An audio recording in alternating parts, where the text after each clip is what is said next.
আপনি রাত্রে বেলা অফিস অন্ধকার অফিসে কিছু কিছু ক্লায়েন্টকে নিয়ে আসছেন। কেন আমাকে বললেন যে আমার আপনি কেন আমাকে বললেন? আমি সদর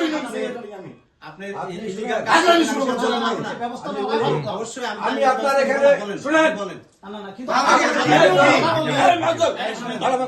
আপনি করবেন আমি কি সেটা বলতে আপনার এখানে আপনি কাজ চালাবেন এখানে আমরা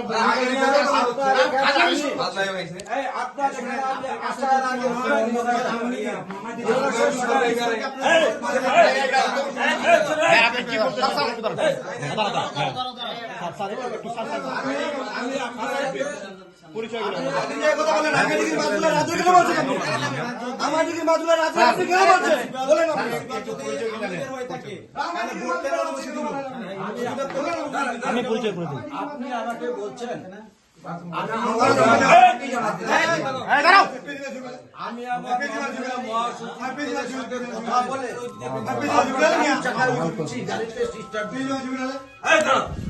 আমি আমার মহাসচিবের সাথে কথা বলে তারপর আমি গাড়িতে উঠছি আজকে এখন আমি এখন কথা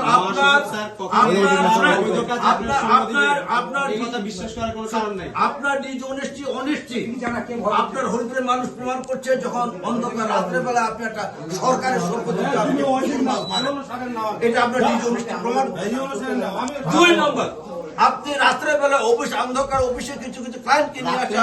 আমি অফিস করব, দিনে করব, ভোরবেলা করব, সেটা একান্তই আমার বিষয়। আমাদের অফিস 24/7। আপনি আমাদের কোনো আপত্তি নেই।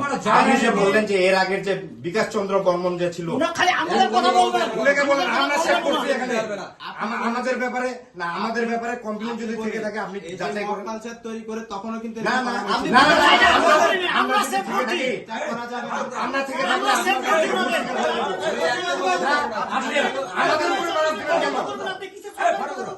আপনি আওয়ামী লীগের ফেসিস্টদেরকে নিয়োগ দেবেন। আওয়ামী লীগের প্রিন্সিপাল যদি অবৈধ হয় আপনারা ভোটকে বলেন, ভোটকে বাতিল করে দিন। আমরা তো এই কথাটা আপনাকে বারবার বলছি, আওয়ামী লীগের ফেসিস্টদেরকে আপনি নিয়োগ দেবেন, আমরা নলির পথ তুলবো। এটা হবে না, এটা তো হবে না। আপনার আওয়ামী লীগের সকল যত বহিষ্কার করে দিন। নিয়োগ পরীক্ষা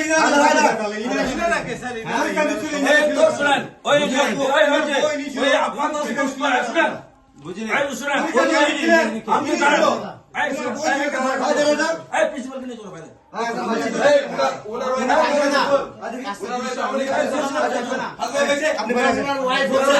ভাইস চেয়ারম্যান ছিল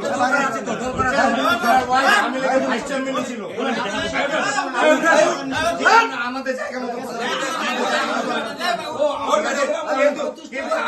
আমার কষ্ট লাগবে স্যার, আমার কষ্ট লাগবে।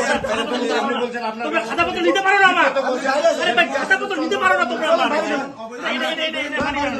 আমরা বিকাশ চন্দ্র বর্মনকে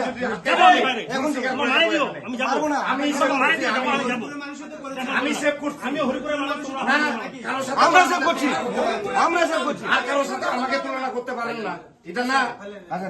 ভাই আপনার পরিচয়? আমি বললাম তো আমি যাবো, আপনার দেখা করতে আপনি আমার কাগজ দেওয়ার কোনো ক্ষমতা রাখেন না। কারিগরি শিক্ষা বোর্ড। আচ্ছা, আপনি এই নিয়োগ পত্রটা নিয়োগ বিজ্ঞপ্তিটা দেখেন তো কত তারিখ হয়েছে, কোন পত্রিকা হয়েছে, কয়টা নিয়োগ বিজ্ঞপ্তি হয়েছে দেখেন। আমি বলি এটা দেখানোর জন্য যে এখন বোর্ডের নিয়োগ বোর্ডের চলতেছে, কাজ চলতেছে, আপনাদেরকে এই অবস্থা দেখাইতে হবে। আপনি তো নিয়োগ বোর্ডে আসছেন, অবৈধভাবে আসছেন, আপনি তো নিয়োগ বোর্ডের কার্যক্রমকে ভাই